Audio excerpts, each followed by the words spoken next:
Welcome, dear readers. You're listening to Time to Read, a Winnipeg Public Library podcast book club. We're recording today from the Millennium Library in Winnipeg, Manitoba, Canada, which is within Treaty 1 territory, the traditional lands of the Anishinaabe, Ininew, and Dakota peoples, and in the National Homeland of the Red River Métis. Our drinking water comes from Shoal Lake 40 First Nation in Treaty 3 territory. In this episode, we will be discussing Bad Cree by Jessica Johns. I'm Dennis from the Idea Mill, and my bad dreams usually involve plumbing issues. Across the table from me is... Hi, I'm Trevor from the Louis Riel Library, and before reading this book, I thought crows were just jerks. And across the table from me... my name is Toby. I'm an outreach librarian based out of here at Millennium Library, and my dreams aren't special at all. And across the table from me is our very special guest. And I'm Nora Dector. I am the 2024-2025 writer-in-residence at the Winnipeg Public Library, and I still dream that I have an exam that I haven't studied for. Oh, classic. The worst. Yeah. A good book can carry me away from an average and ordinary day, yeah. So keep it down, leave me alone, close the doors and turn off the phone, 'cause all I ever really need is a little more time to read. And you, dear readers, we wouldn't do this without you. If you've got comments about what we've read, or maybe some book suggestions, we'd love to hear it. You can find our email address and all our social media outlets by going to wpl-podcast.winnipeg.ca and scrolling to the bottom of the page. Hang around till the end of the episode to enjoy our most rhetorical segment, Nerd Words for Word Nerds. Before we proceed further, let's check in with our special guest. Hi, Nora. Welcome to the podcast. Thanks so much for having me. I'm very excited to be here. I'm just at the end of my term as writer-in-residence, so very much looking forward to having more time to read soon. I've been very busy reading the writing of Manitobans, so I'm excited to get to my to-read pile this summer. Mm-hmm. So it's been going well as the...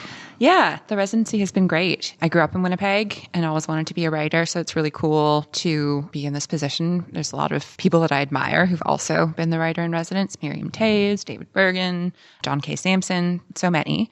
Yeah, and working with writers from all around Manitoba has been so interesting. I've read like horror, memoir, historical fiction, picture books, like a little bit of everything truly. Yeah, I'm feeling like I've really honed my editorial and critique skills the last 7 months. Nice. And of course, from all those highlights, the biggest one is appearing on the Time to Read podcast. Absolutely. Well, we've just started, so, maybe once we get into it, she can make up her mind. It's a burgeoning highlight. Yeah. And dear listener, if you are in Winnipeg and you weren't aware that we had a writer-in-residence, this is a thing that we try to do every year where we have a writer available to read your work or a small sample of your work and give you feedback. And it's a wonderful opportunity to get a writer's eye looking at your work. So your term ends... End of April, so very soon. We're recording a week before I end. Yeah, so it's too late to send your work for Nora to read, but the next writer-in-residence will be announced when they are available. And take advantage of it if that's your inclination.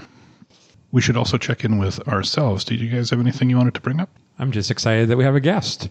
And that we'll get to hear someone else's thoughts. Not that I'm tired of hearing what you guys have to say, but that's all I got. Well, that's what you say in public. I just wanted to briefly mention that I just heard today there was the announcement of Miriam Taves' new book, which is out in August, I believe, and it is a memoir. It is called A Truce That Is Not Peace, and I'm very excited. Yeah. I'm very excited about that, too. Yeah. Speaking of things to be excited about, I saw recently that Apple TV is going to be streaming a Murderbot series based on the books by Martha Wells. And longtime listeners will remember that we read the first book in the series a couple of years back, and we really loved it. So the trailer is out. You can watch it on YouTube or other video services. Murderbot is played by Alexander Skarsgård, which I think is good. I like that casting. Okay, you're the first person I've heard say that they... okay. I haven't watched the trailer, but I have read the first book, and I do know Alexander Skarsgård, so they mesh well together in my head. Is he the guy that played the clown in the It movies? No. That's a different Skarsgård, I think. Okay. Yeah. Okay. Yeah, but anyways, the trailer looks great, and I am excited to hear about that. And speaking of books to movies, I just saw today that Netflix is going to be releasing a Thursday Murder Club movie on August 28th. Helen Mirren, Pierce Brosnan, and Ben Kingsley. Yeah, isn't Pierce Brosnan the like tattooed Yeah, rough He's around the playing edges Ron, guy? which is a little weird. Yeah. It's a little weird, but I'm a huge Pierce Brosnan fan, so I'm okay with it, even though he's not who I would have pictured in the role. Well, and what's cool with that is when we did that book on the podcast, I think I said I pictured Ben Kingsley in the role of Ibrahim, and that's who he's playing. right. So Yes. not that I'm a casting agent, but I agree with that pick. Yeah, and Helen Mirren as the is just such a good pick. Yeah. I mean, And still going back to books, last month we had talked about the New York Times books. Oh, and- the recommendations? Yeah, and I was the only one who hadn't read his recommendation, so I did try. Okay. I got about a quarter of the way through, and then I abandoned it and I read Trevor's, the one that Trevor got picked. Yeah, and that was really good. It was good. Yeah, it was. So I'm going to say for me, New York Times was 1 for 3. Okay. Okay. That's everything in the checkup. So in that case, I know I'm a little stilted today. No. I just thought you said checkup, like it's a check-in. That's not even funny. I don't know why I laughed. Yeah, that part out. I feel like I'm rushing a little bit, but that's okay. So listeners, if you play this at 0.5 speed, it'll seem right. Yeah.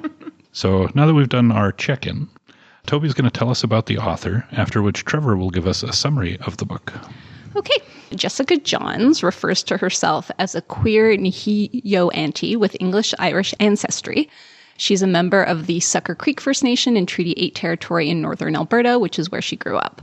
She also spent several of her teenage years living in Adelaide, Australia, a place that had a profound impact on her. She went to Grant MacEwan University in Edmonton, where she majored in English. It was here that she fell in love with creative writing, going on to complete her MFA from UBC.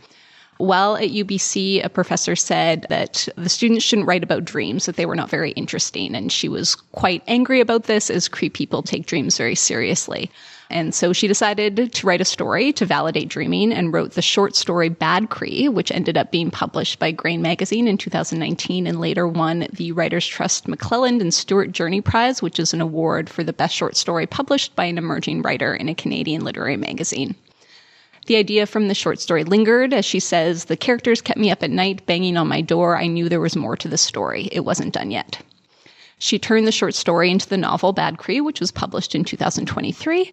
It was shortlisted for the Amazon First Novel Award, won the MacEwan Book of the Year, and was on the 2024 CBC Canada Reads long list.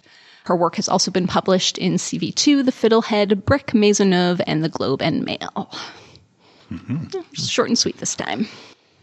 When I was putting the summary together, I sometimes have been known to use ChatGPT, and you guys always call me out on it.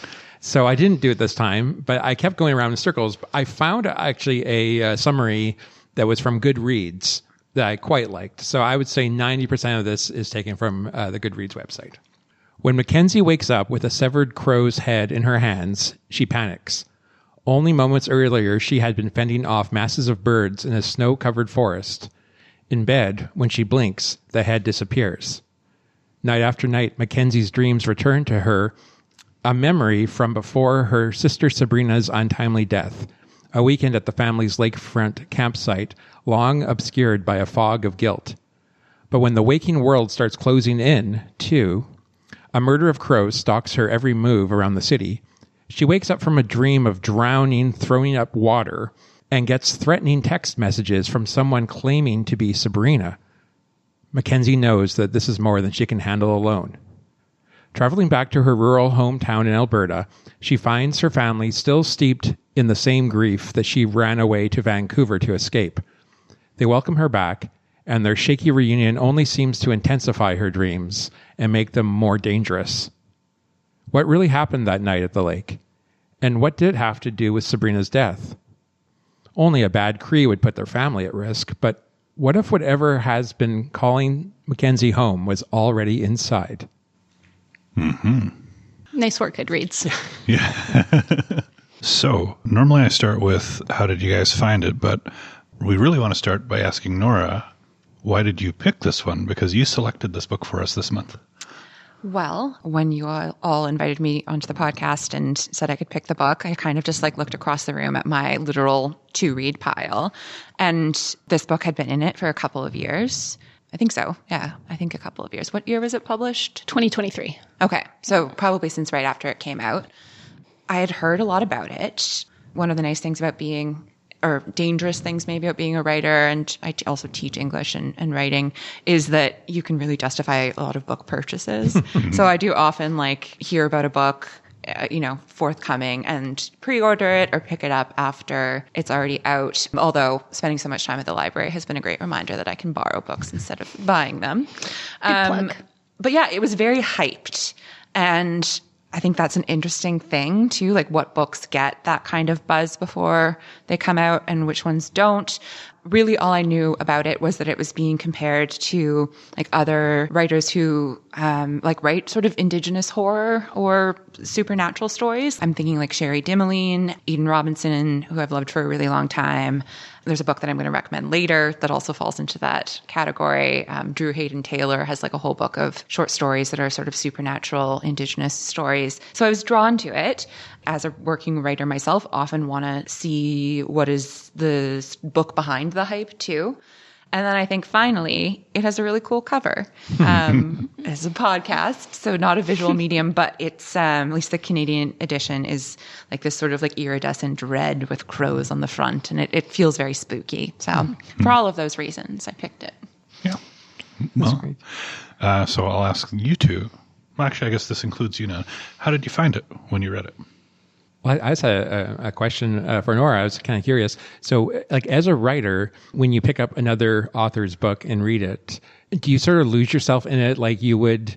I guess you can't really think of when you weren't a writer, if you've always been a writer, but are you able to just read, or are you always sort of that's interesting sentence structure, or that character doesn't quite work, or are you able to separate the two, or are you kind of reading it on kind of a couple different levels? Probably on a couple of different levels. Yeah. Most books I can lose myself in. I do find myself stopping when reading to be kind of wait, how did they do that a lot of the time? And so rereading and a little bit of analysis or unpacking.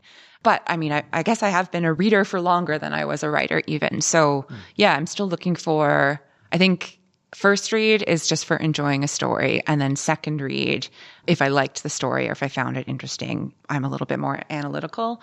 Yeah. And I read things thinking about, can I teach this too? So that's, I guess, a third level, I guess every once in a while it can be annoying. You want to turn off the professional writer side of your brain.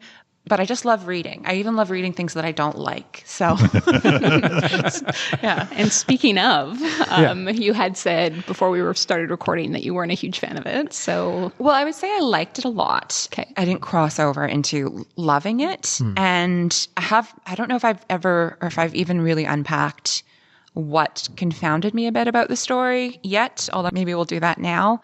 I thought it had wonderful, intriguing elements. I think also before I even read it, I had heard the opening scene where she wakes up with a crow or just a crow's head, I can't remember, in her hands in her bed. And I think that is a fantastic idea for an opening. But I guess I was left unsatisfied in ways. Yeah.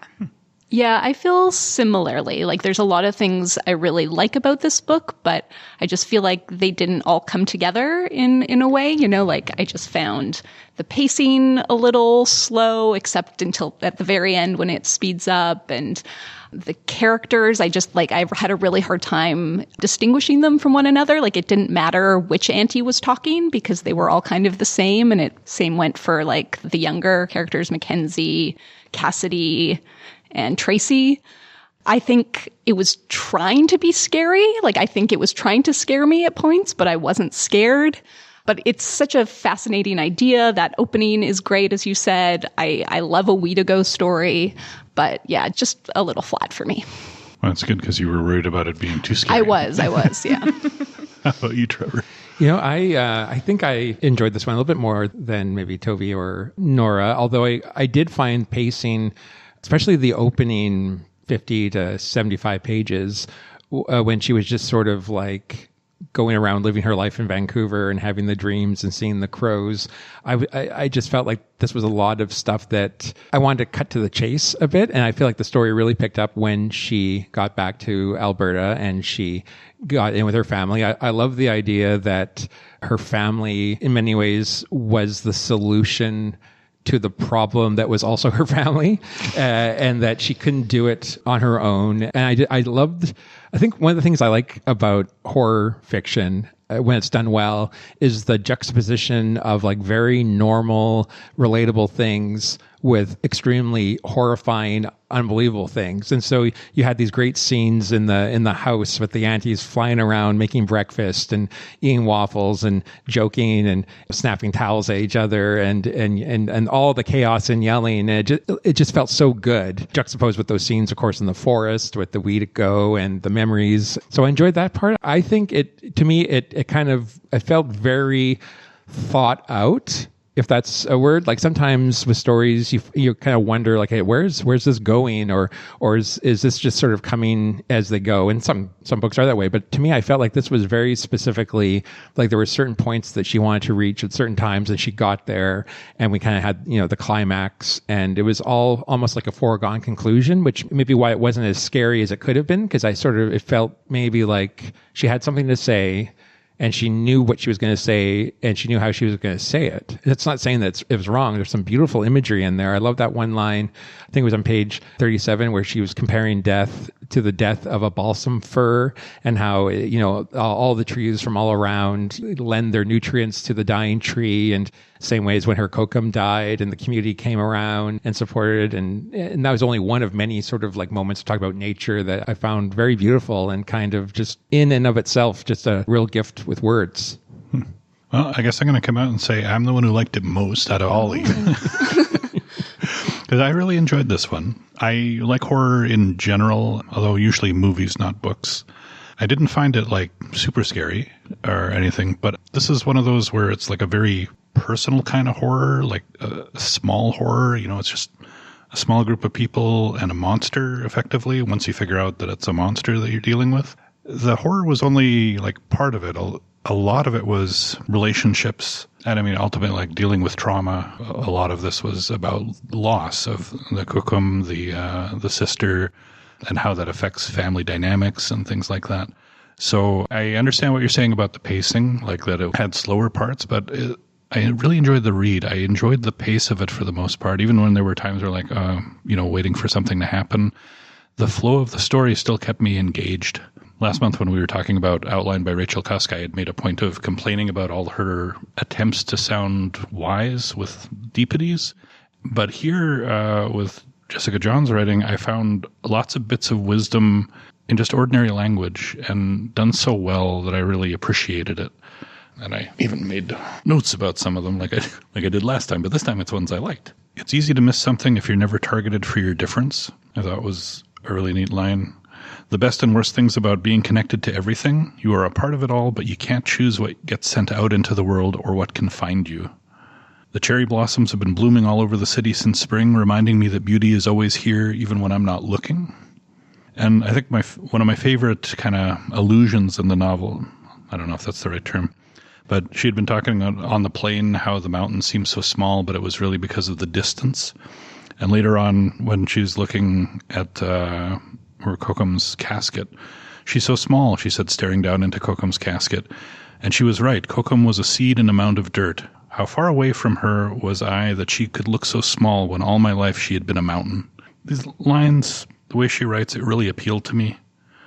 So I had a really good time reading this one. I wouldn't put it on the scale of like, the Trickster trilogy in terms of like an epic kind of thing. I feel like this is a smaller novel, and I appreciate it on that level, but really enjoyed it. So you were mentioning that you thought the characters were kind of similar. Yeah. And I think it's difficult. It was difficult for me to feel empathy or sympathy for Mackenzie, especially considering I didn't know her very well. And, you really just, who is she? Like, she works at Whole Foods. She's from Northern Alberta, but lives in Vancouver. And what else? I mean, she's a twin. And I just felt that way about a lot of the characters. Like I said, the aunts are all indistinguishable, including the mom, and I wanted more differentiation between them all. I felt kind of a distance between the narrator, Mackenzie, and myself, the reader, as well. And that's what I mean by like it being a little bit intangible. Like I can't quite figure out why I didn't feel more connected to her, or like I knew her more. Like I didn't necessarily feel like we needed to stay in Vancouver for longer, right? Because the story really does pick up more when she gets back home. But like Toby was saying, like we know that she has one friend, Jolie, who's probably one of the more exciting characters to me in Vancouver. And then she works at Whole Foods, and she's lived there for 3 years, but didn't get much of a sense of her life there. Like, and I can see a world where that works. Like I love stories that are set in the prairies. So once they get back to Alberta, that was really satisfying to see that setting. And I like prairie transplant stories too. So to see somebody like from a different place being in Vancouver, which, you know, has its whole own vibe and atmosphere, was interesting. But yeah, she just seemed a little almost blank on some level, even though we're seeing into her dreams. I don't know. I think that it was so interesting, the sort of origin story of one of her professors, Jessica Johns' professors, saying like, you can't write dreams well in fiction. I've definitely heard that sort of like pearl of wisdom before too. And I found the dreams like pretty thrilling, but maybe it was more like, I don't know, sort of like there's so many good plot elements, but they didn't necessarily like add up to a tight plot that I found satisfying. And I'm not even a reader who loves plot-driven novels. Like you might call me a Rachel Cusk fan from last month. But are you a Rachel Cusk fan? Well, I did like the Outline trilogy quite a lot. But I recently read her most recent book, Parade, and she went way too far for me. It was truly plotless and sort of deliberately disorienting, and I just found it boring and annoying as well. But yeah, it was interesting looking at the short story that she originally wrote and then looking at the novel, or actually I did it the other way around. I read the novel and then looked at the short story. And yeah, maybe something in that transformation. I don't know. From a writer's perspective, so I did like a small amount of research. It sounds like Jessica Johns wrote this short story as her MFA thesis or MFA project. It was published. It won like a national magazine award or whatever. And then, as sometimes happens, I did an MFA. So this is like the arts degree that creative writers are now sort of expected to do. And there's sort of an industry in going around to MFA schools, like literary agents, publishers, editors, and like scouting for talent. And I think almost maybe she would have been, or maybe the book would have been sort of better off if the short story hadn't been a hit and that she hadn't been scooped up in like a relatively big book deal by like a big agent. And maybe there had been a bit more time for the story to percolate. It just didn't, it felt like it didn't go deep enough for me on certain levels. And I think it was character driven in large part. And then as much as if I can like expand on that a little, as much as I liked the dreams, it felt like that structure of, or that pattern of Mackenzie having a dream, being really freaked out by it, and then not telling her family immediately, like what she's dreamed, I felt like it drained the energy from the story a little bit. So even when she goes home, like she tells her family what's going on, first her aunts, and then I think after her mom. And they say, you need to come home to sort this out. And then when she gets back there, she still isn't telling them the whole truth. Like she's still having dreams and still withholding, and they're withholding things from her too. And that's believable. Like I think I love dysfunctional family stories. And I also like the angle where this is actually a very close and supportive family too, even if they are dysfunctional. Yeah, but I found that kind of slowed things down in a way that got a bit old for me. You know, another maybe criticism I had, and it's maybe just a personal thing, is that it's written sort of in the present tense, where she's talking about I'm doing this, and I don't know, that the stories like that I find a hard time almost listening to in the voice of my head, and that's just maybe me. I prefer to hear a story told in the past tense, and I think it would have been a little bit maybe, I don't know, easier to get through. I don't know if you guys have strong opinions on the tenses and how it. I hadn't thought of that. Yeah. I didn't notice that it was written in present tense. Both of my books have been written in first person present tense, so it's a tense that I like. It is limiting though, right? No, it's okay. It's limiting though because you are confined to the present moment. One way around that is flashbacks. And sometimes flashbacks can slow down a story. I read a quote recently that's been kicking around in my head. A writer that I know posted it. and something along the lines of flashbacks cannot propel a plot, they can only inform a story. And I was wondering if that's really true. And I think that I would have liked, even though there's some slowness to this book and maybe it needed to be like tighter in ways, I would have maybe liked to have seen more scenes from the before time, like when Sabrina was still alive, when Mackenzie was still at home, to really understand more so what she's fleeing from. I get there's Kukum's death and then there's Sabrina's death once Mac's already gone. But I almost wanted to see them all together, not just in those dream flashbacks, but like in more fully realized ones, I guess. You had made the comment before about you thought that it could have gone deeper, and I saw in the credits Eden Robinson had given her feedback, and her feedback was go deeper, go darker.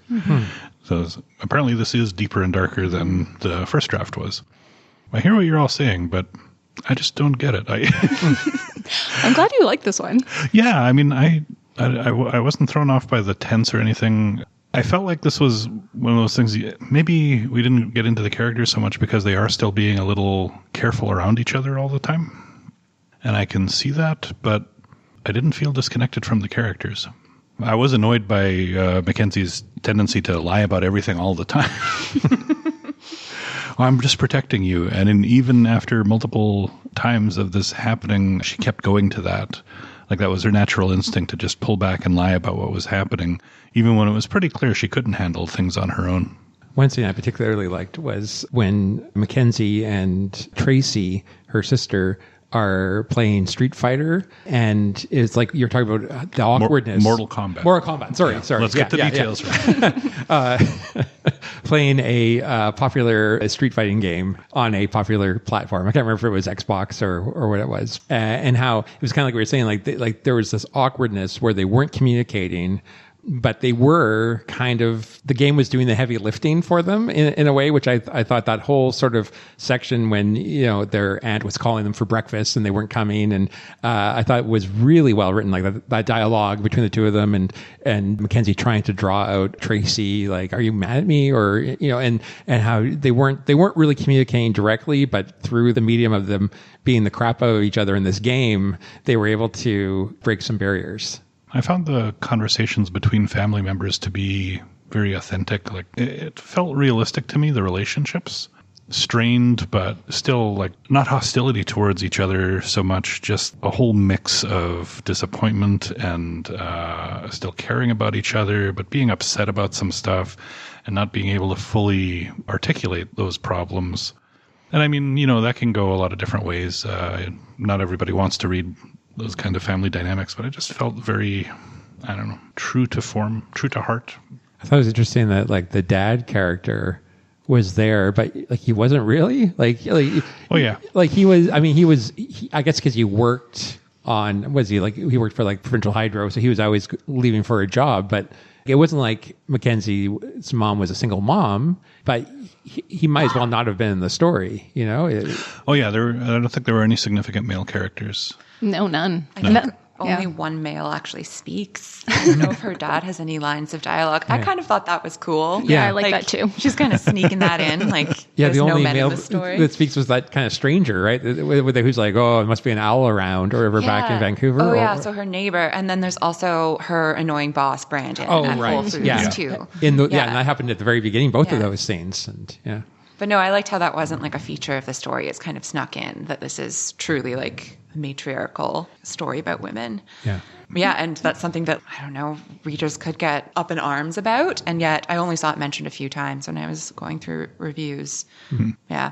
I mean, I think that was very deliberate. I just watched an interview with Jessica Johns. It was a Toronto Public Library thing, and she was talking about aunties and the auntie culture and how important that is in her Indigenous community, but I think in many Indigenous communities. And she refers to herself as an auntie, and it's just this very fierce love that the aunties, whether biological or not, have for sort of the younger generation.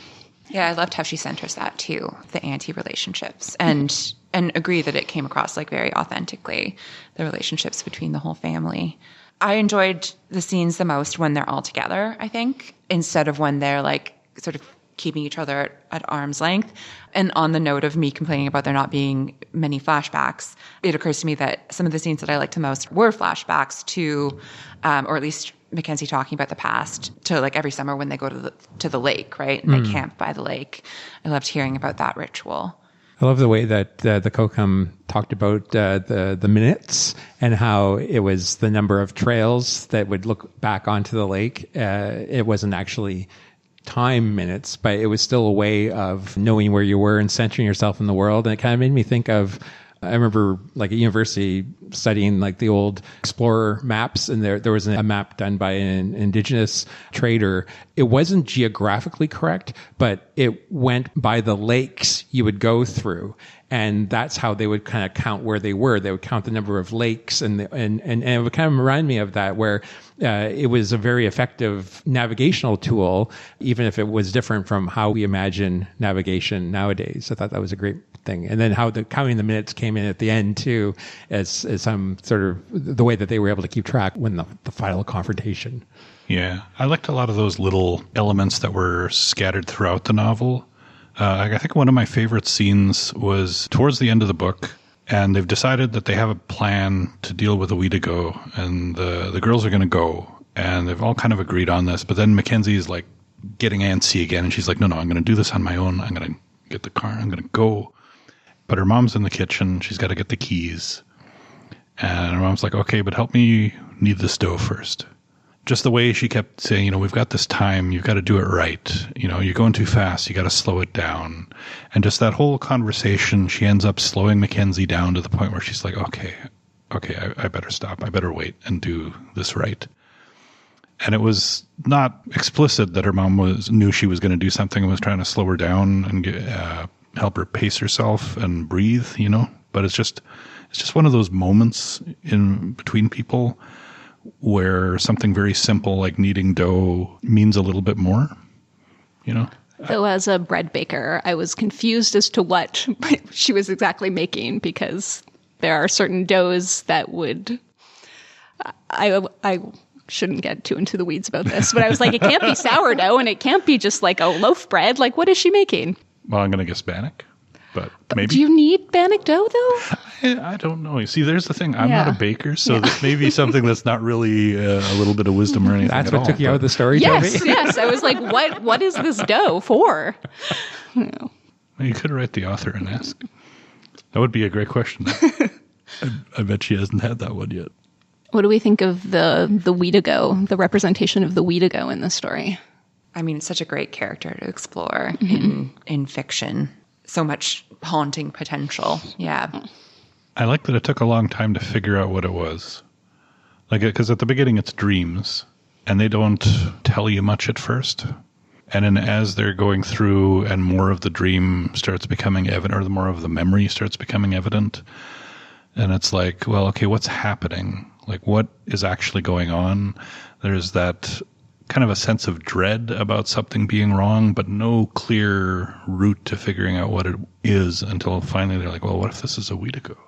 What if that's the whole thing? And then it gets a little bit more into the lore. I haven't read a lot of Weedigo stories, so... Yeah, I'm thinking of Moon of the Crusted Snow, which we read the sequel, Moon of the Turning Leaves, which didn't have a Weedigo in it, but the first book did. I mean, I always like when mythological or, mythological creatures appear in contemporary novels. I liked the idea that it could text. I thought that was pretty funny. It reminded me of Yellowface, where she thinks she's getting texts from her dead friend.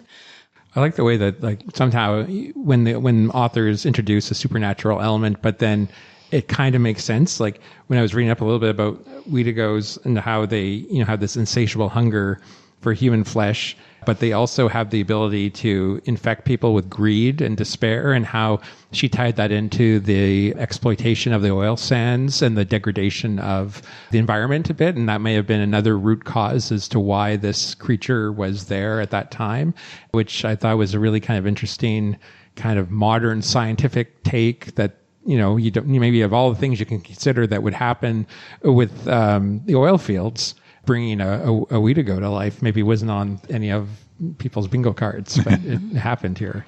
I also like with the crows. At the beginning, the crows feel very ominous. Like, that's the problem right there. You're being stalked by crows. Like, that can't be good. And the crows are attacking what she thinks is her sister. Yeah, and the fact dreams. that towards the end you can reinterpret that and recognize that for something different. Yeah. And, like, that's one of the clues. Like, this is what we have to do. Crows are so rich in mythological history and just also such a common element of our lives, that having that element where we don't know why they're following, but they, as you're going along, it's like, well, they don't seem to be doing anything bad, right? They're just there.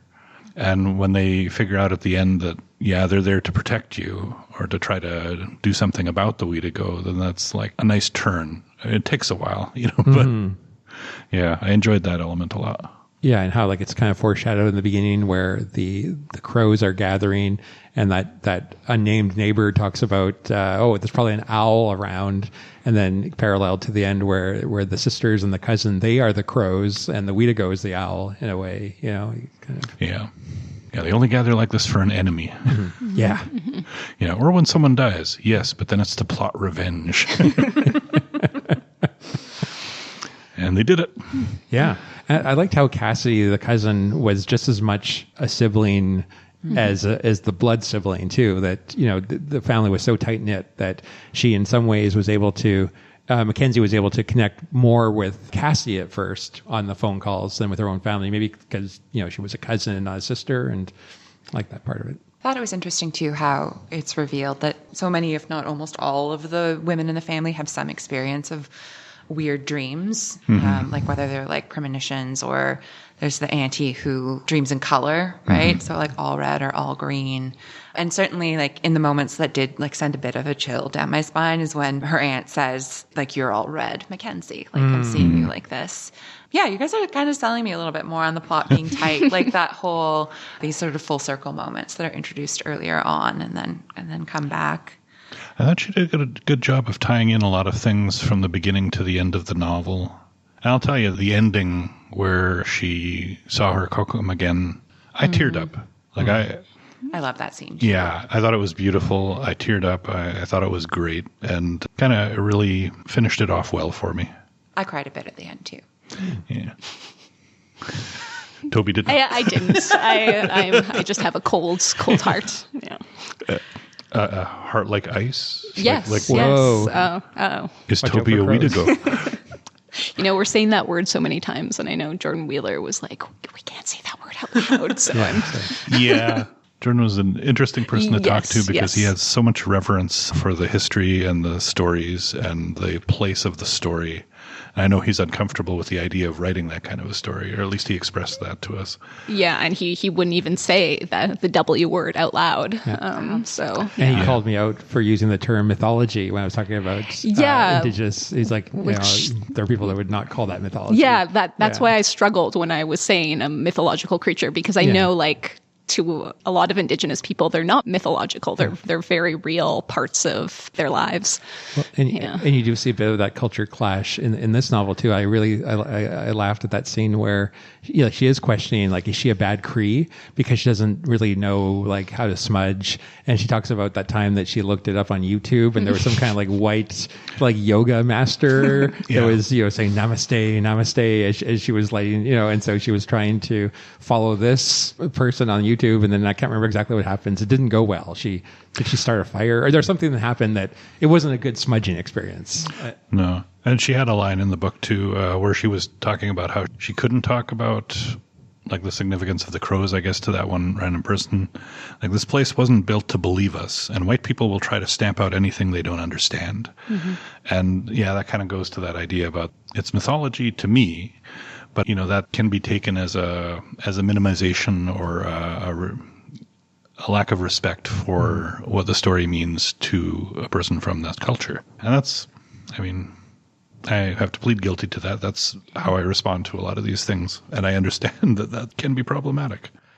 But I don't know how to reconcile that myself very easily. Well, and I think progress is being made. Like, I was just talking a bit about the Wendigo. and where we've come culturally. You know, Stephen King wrote Pet Sematary back in the 80s. And one of the aspects of that is he had a Wendigo in it. And because he talks about like the Indian burial ground and the Mi'kmaq people and stuff. But I'm sure it was totally like not... I don't think he consulted people. Like, let's put it that way. Has he ever talked about that? I don't know if he's ever addressed that. And so, I mean, it's a monster, and he describes it as that, but he uses those words. And to go from that to somebody who is Indigenous writing about a Wendigo as a, you know, much more as part of their culture, is much more something that is part of their belief system, I think is kind of cool in a way to sort of read that and see that change. Yeah. And I like Stephen King, so never mind.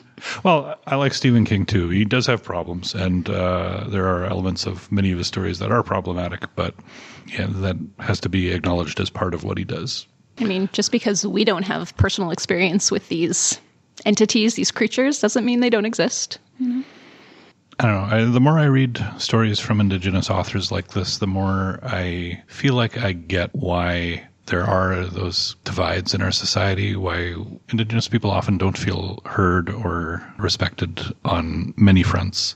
And that's why I really appreciate that there's been such a surge in Indigenous writing. Because I think now, more than ever, you can find more and more works from Indigenous authors with their culture shown fully and properly, like not filtered through... Authentically, maybe? Yeah, not filtered through the Western view, but filtered through the view of the people themselves. I don't know. Maybe it sounds weird the way I'm saying it, but that's one of the reasons I like this book. It felt really good, and it felt like I was picking up a little bit more as I was also enjoying the story. We should start moving on because we're talking a little bit longer than usual, but are there any final comments anyone would like to make, or things we haven't brought up that you really wanted to discuss? If not, would you recommend this book? I'm going to say yes, but... I'm going to say no. Yeah. I feel bad because writing a book, it's really hard. And this is a debut book. So, you know, she's a new author. It didn't land for me. Yeah.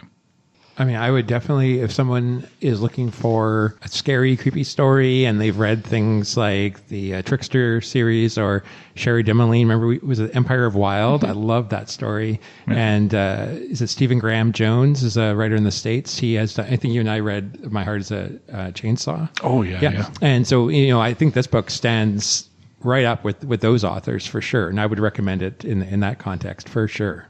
Yeah. I would recommend it maybe with a couple of caveats. And I would definitely pick up her next book when it comes out. Excellent. So, with that discussion finished, we go on to our next segment. Can you tell me a book I would also like? We'll start with you, because you're the special guest.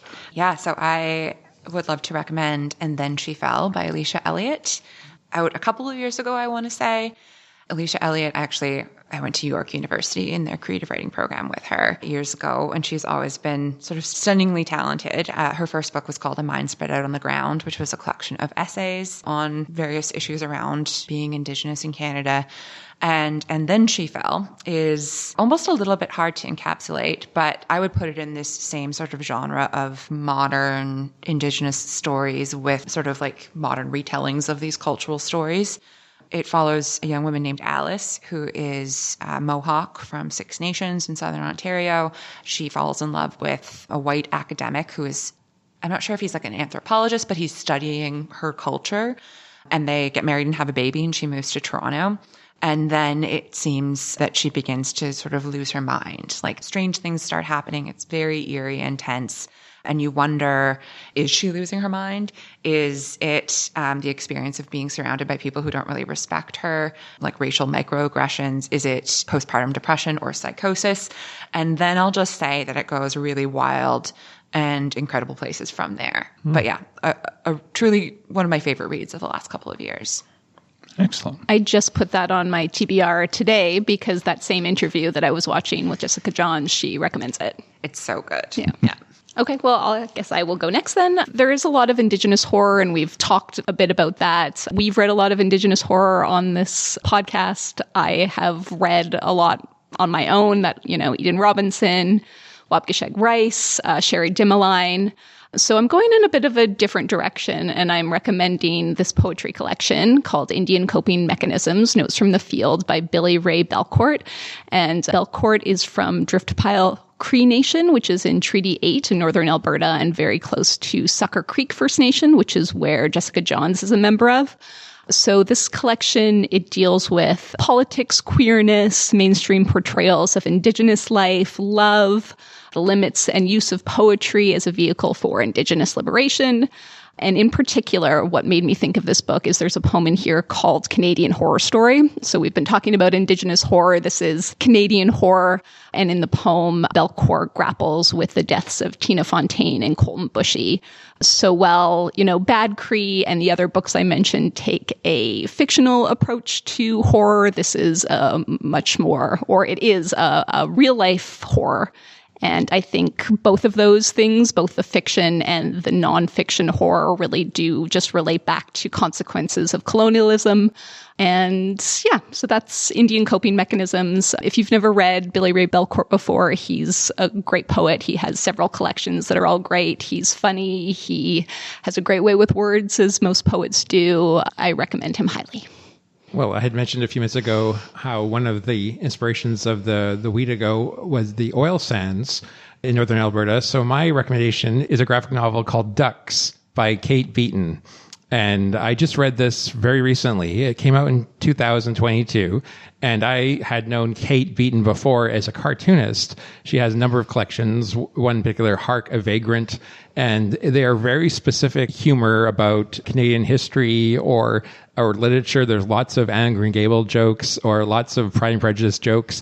But this is not a funny collection. It's a comic or a graphic novel, but it's a memoir of her time. She graduated from university on the East Coast. She's from Cape Breton. And to pay off her student loans, she decides to go to the Alberta oil sands and work for 2 years to make money. And her experiences up there are really incredible, disturbing, beautiful. The people she meets, the experiences she has, horrifying, I guess. It's all there. And it shows a very interesting other side to that culture, or maybe even just puts a spotlight on a part of the world where I didn't really think of it too much. You hear of the oil sands, and I didn't really understand what that meant. But it's a very good read. I happened to read it through Libby on my tablet, which was great. I don't think I've read a graphic novel on there before, so that was great because it's a very thick graphic novel, and so I didn't have to carry it around. But I highly recommend Ducks by Kate Beaton. That's a good one. As is my habit, I read this book kind of late. I finished it this morning, so I'm going to cheat and just recommend books that we had already read on the podcast and have already been mentioned during our discussion. Empire of Wild by Sherry Demeline, which is a fantastic story. It also features a monster-type character, but not the Weedigo. It's a Rougarou. It's again, the more personal kind of horror, like small... I don't want to say small stakes, that doesn't sound right, but very personal stakes because it's, a woman looking for her husband who's been missing for almost a year. And then one night she stumbles into a revival tent and hears his voice and sees him, except that he doesn't recognize her and doesn't seem to know who he is. So she starts trying to figure out what's going on and trying to rescue him, even though she's not sure what exactly is happening. Anyways, it was quite a book. I think we all enjoyed that one. And so I recommend that one. And I was also going to say, if someone else picked that one, I was going to say Moon of the Crusted Snow by Waubgeshig Rice. Small, claustrophobic, almost isolated, sort of post-apocalyptic kind of, except you don't really know. Anyways, great book also.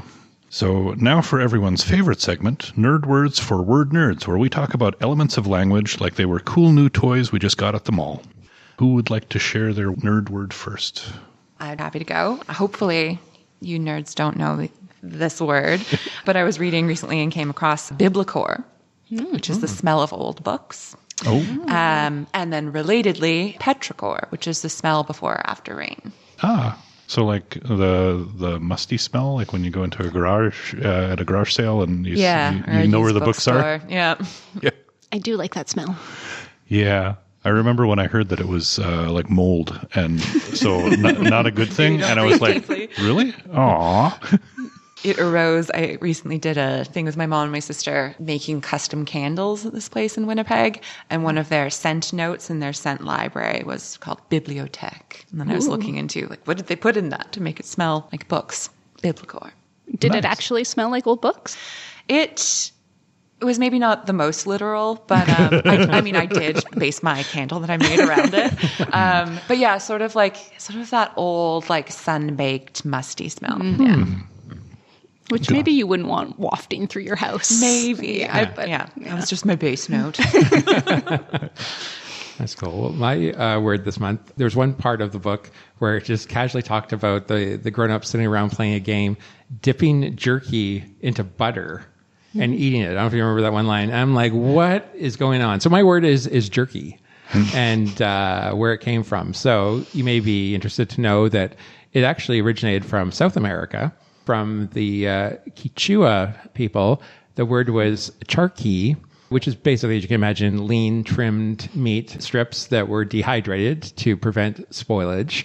And as that idea migrated north to the indigenous people of North America, the charqui then became known as jerky and was adopted by the indigenous people for reasons because the meat would stay good for long periods of time, and it could be eaten directly as jerky, or it could be pounded down into pemmican, which is the dried meat mixed with fat and sometimes berries. So I guess the idea of dipping jerky in butter is not so strange after all.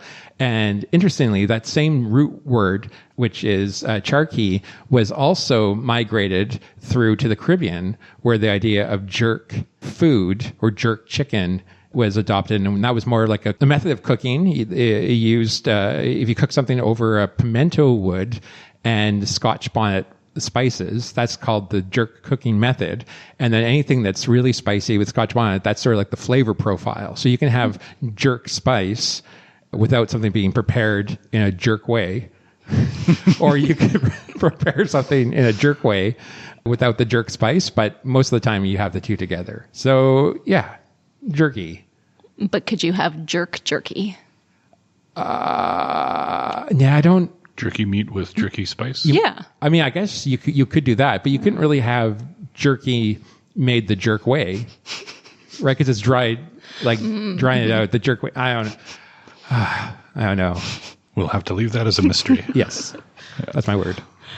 So my word this month actually comes from the book I'm currently reading, but it does relate to bad Cree as well, and that word is panic, which is a noun meaning a sudden, uncontrollable fear or anxiety. And the book it comes from is God of the Woods by Liz Moore. And in the book, she explains that the word panic comes from Pan, as in like Pan, the Greek god of fertility, pastures, flocks, shepherds, and the wild, or the woods, hence the book's title, God of the Woods. And I guess Pan liked to trick people, to confuse and disorient them, perhaps in the woods that were his domain. And the word panic entered language first as an adjective suggesting the mental or emotional state that Pan was said to induce. So it reminded me a lot of what happens in this book, the panic in the woods, the disorientation and confusion. And I just liked that it comes from Greek mythology. So that is panic. My nerd phrase this month is just desserts, which came across my social media feed a few times. And this is one of those things where every time I come across it, I realize I've been spelling it wrong, because just desserts is spelled with one S, like deserts. Whoa. But it sounds like two S's, like desserts. And I've always had that association of just desserts as like the sweet part after the main course of the meal, you know? Also, if we talk about a place being deserted, that's one S. And it's the meaning of like, you know, and it's a room that's filled with cakes and stuff. Then it's deserted. Yeah, then you would spell it with two S's. But it turns out all of that's a distraction, because the phrase just desserts has nothing to do with dry, arid spaces or after meal sweets. Instead, the word dessert in that phrase means deserved reward or punishment. So it's deserved dessert. Like that's the root word for it. And usually it's used in the punishment sense. Like you rarely say just desserts when someone has received something positive, even though it could mean that. And I don't think I've ever heard the word dessert in this sense used on its own. I've always heard it just as part of the phrase, just desserts. But anyways, yeah, you're probably spelling it wrong if you're like me. But that is my phrase, just desserts. And unfortunately, that's all the time we have for this month. Thank you so much for joining us, dear readers. For our next episode, we're going to read and discuss I Only Read Murder by Ian and Will Ferguson. A once famous TV sleuth, an amateur theater production, an on-stage murder, a town full of suspects. Miranda Abbott, once known for the crime-solving, karate-chopping church pastor she played on network television, has hit hard times. Turned down for a role on a cable reality show, Miranda is facing ruin when a mysterious postcard arrives, summoning her to Happy Rock, a small town in the Pacific Northwest. But when she gets there, nothing is what she expected. In dire straits, Miranda signs up for an amateur production at the Happy Rock Little Theater, competing against the local real estate agent for the lead role. In front of a packed house, one of the actors is murdered live on stage, but out of 100 witnesses, no one actually saw what happened. Now everyone is under a cloud of suspicion, including the sardonic town doctor, the local high school drama teacher, an oil-stained car mechanic, an older gentleman who may or may not have been in the CIA, and Miranda herself. Clearly, the only way to solve this mystery is for Miranda to summon her skills as television's Pastor Fran and draw on the help of her new sidekick Susan, a shy bookstore clerk who seems to know everyone's secrets, because the show must go on. Have comments or book suggestions for us? Send us an email. You can also find all our contact info at the bottom of the page at wpl-podcast.winnipeg.ca. You can also find all our past episodes there too. If you haven't already, subscribe to Time to Read on your favorite podcasting service. Maybe leave us a review. Tell your book-loving friends about us too. And until next time, make sure you find time to read.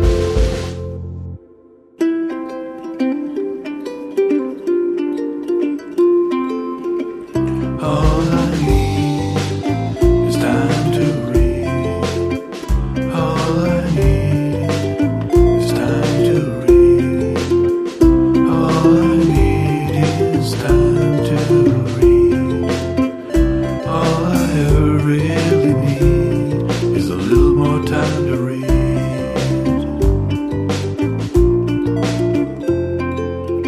There'll be alarm. Sometimes a dentist will burp before he starts. As will you. I burp? Will you do something? What do I do? Like a groan or like it's an old man sound. Really? I think that's just involuntary. I don't even realize I'm doing it. Is it kind of like a...